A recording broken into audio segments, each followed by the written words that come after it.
I know it's been a while. I had some content creation ambition to be churning out content every other day. But life happened. I got carried away with some other activities, serious activities I had to deal with. But I'm back. I have something interesting for you today. Something I stumbled upon on the internet, which I think you might like. Let's see. Let's see if you get to like it. So stay tuned. Hello, everyone. Welcome to another episode of Scaling with Demi. Today, I'll be talking about an interesting concept. I was scrolling through the internet and I saw something that caught my attention, which was that in the early days. Now, note, this is a 2012 article. A lot of things have definitely changed in Reddit. I heard that right now they're using Cassandra DB. I don't know. I've not really done full research on that.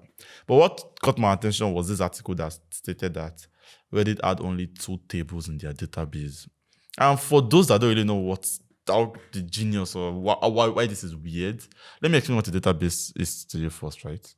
When you upload a picture or when you make a tweet, for example, on Twitter, each of the tweets are stored in a database. When you update your profile information is stored in the database. So your database is what stores a bucket of information that stores the user-generated information, so that it can be presented back to the users or to different users. Right? So when I create a Twitter account, a record is created in a certain database with my name, my age, my gender, my whatever that needs to be stored. When I make a tweet, depending on what system they use, I'm just assuming I know what Twitter uses. I'm not very sure what they use. But when I make a tweet, the tweet itself is stored in a database. When I like a tweet, that the tweet has been liked is probably stored in another database, another table, similar database, another table. So what you have is within a database, you can have buckets that are for different things. So you have this one for certain type of data, which is the likes, another one for your bookmarks, another one for your user profile, and another one for tweets. And each of these buckets or tables now get to interact with one another based on requests that are made. So for example, let me just design a very simple Twitter database system just for you to understand what the database does and appreciate the genius behind this Reddit implementation. So you have Twitter.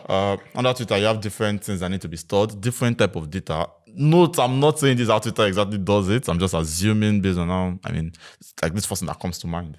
So you're going to store you have a user's record, and this user record is like a table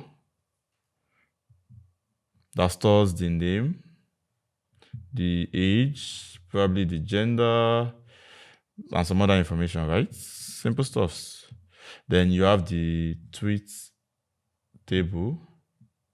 So note, you probably have an ID here, a unique identifier, which could just be 1, 2, 3 per user. This is one user, this is another user, just to identify something that is unique to identify the user against this database.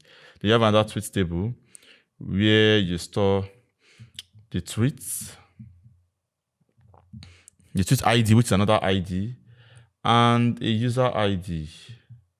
Yeah, right, this is a user ID. So this user ID will map to the user. So if a user with the ID 2, let's say the name is Demi, makes a tweet, the tweet appears here, the user ID becomes 2. So when I want to fetch the list of the tweets that Demi has made, I'm querying this database for all the tweets where user ID is 2 because of my user ID is 2, or where user ID is the user ID. Like that's where everyone stores it. So you have like a lot of tables for the different entities that exist in your application, in your system, right? So it could be the tweets, it could be the likes, another table for likes.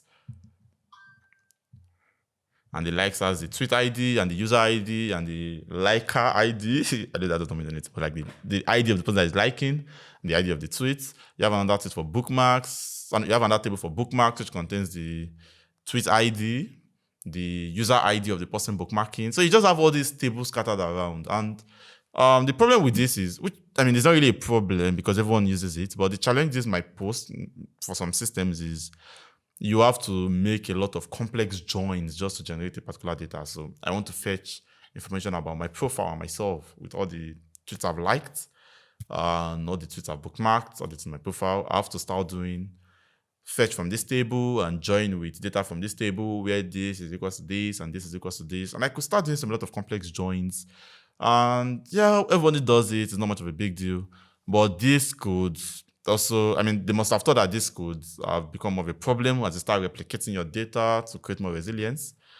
So they decided to do something which is very weird, which is have only 2 tables for all their records. So I'm sharing my screen now. This is the article I saw already. Database has only 2 tables. Like mind blowing, right? It's dramatic. But it has only two tables, and this is an article, reference an article from 2010. And if you see here, Reddit used to spend a lot of time worrying about database, keeping everything nice and normalized.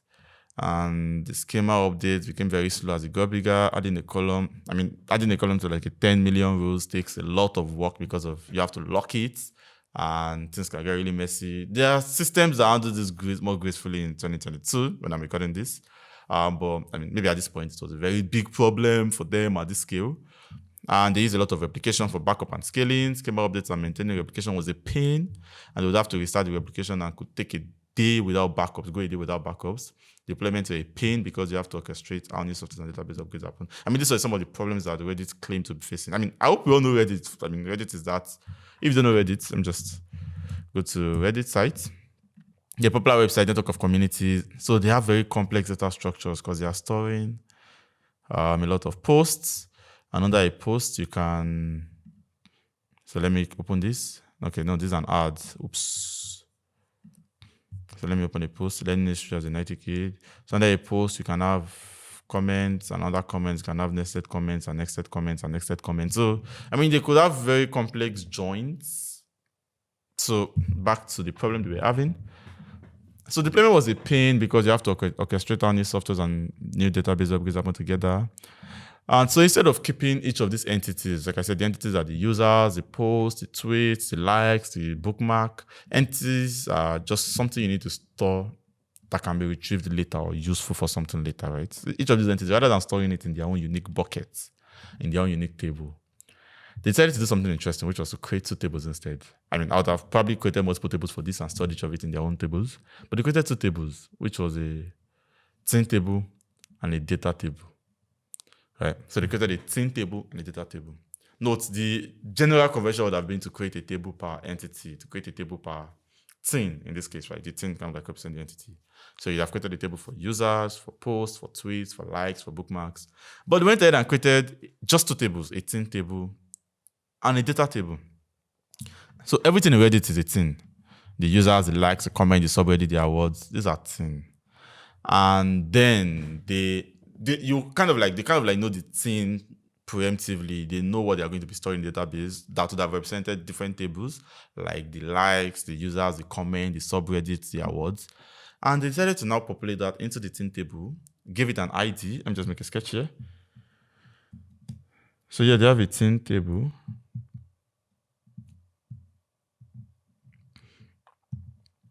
Give it an ID and the thing or entity. And then they have a data table that just contains the thing ID, right? And probably the thing value, which is pretty interesting because, I mean, now when they want to fetch all comments, all they have to do is just, they know that the comment ID, let's say comment is 18, and the ID of comment is 4. They just, fetch all comments, fetch all in the data table, all value, where thing ID is 4, and they would retrieve all the comments from the table. And they can do a lot of, on the application layer, they cannot do a lot of complex logic on top of this. So in their opinion, it's kind of made it easier for them to scale. I don't know. The price is you could now use some cool relational features like complex joins, inner joins, sub-joins. You have to manually enforce consistency. But then they said it worked out really well for them as they did not have to use relational database. All they did was just do the logic on the application layer. I thought it was pretty interesting. There's a role for the title, the URL, the spam, the vote. So when they add the new features, they didn't have to worry about databases anymore. They didn't have to add a new table for new things or worry about upgrades. They just added a new row for the new thing that they created. This fits with a piece I read the other day about how MongoDB has high adoption for small projects because it lets you just start storing it without worrying about what schema. Yeah, I mean, when people say it was, I was scouring through the internet, seeing people's perspective on this. Some people were of the opinion that it resembles to some extent the architecture that NoSQL takes. NoSQL, for example, is just, rather than storing things in table, you just store things in documents, right? I mean, there are different NoSQL approach, but if you're using MongoDB, you just stores things in documents. So you have a user document which contains the name in an object, the age, the ID in an object, and the value in front of it in key value pairs. A lot easier to work with, a lot simpler to work with. So many people are of the opinion that this in some ways resembled the NoSQL approach, MongoDB approach. And there are a lot of differences with it, but I mean, I get the idea. But the Redis approach let them easily add more data to existing objects without the pain of schema updates and database pivots. Of course, your mileage is going to worry, and you should think closely about your data model and what relationships you need. So yeah, this guy that wrote the article was like, I'm personally not a fan of using an RDMS as a key value store, but take a look at it, line 60 of the account code. Each item in that default dictionary corresponds to an attribute on an account. So I think it worked for them. Let me know what you think in the discussion. If this is something you would want to explore, if you thought it was a very foolish idea. I mean, it worked for Reddit in the early days. Now they've moved away from it. If you see the comment, a lot of people are shitting on it. But I think it pretty much worked for them at that stage. So let me know what you think about this idea. Okay? See you in the next episode. Bye.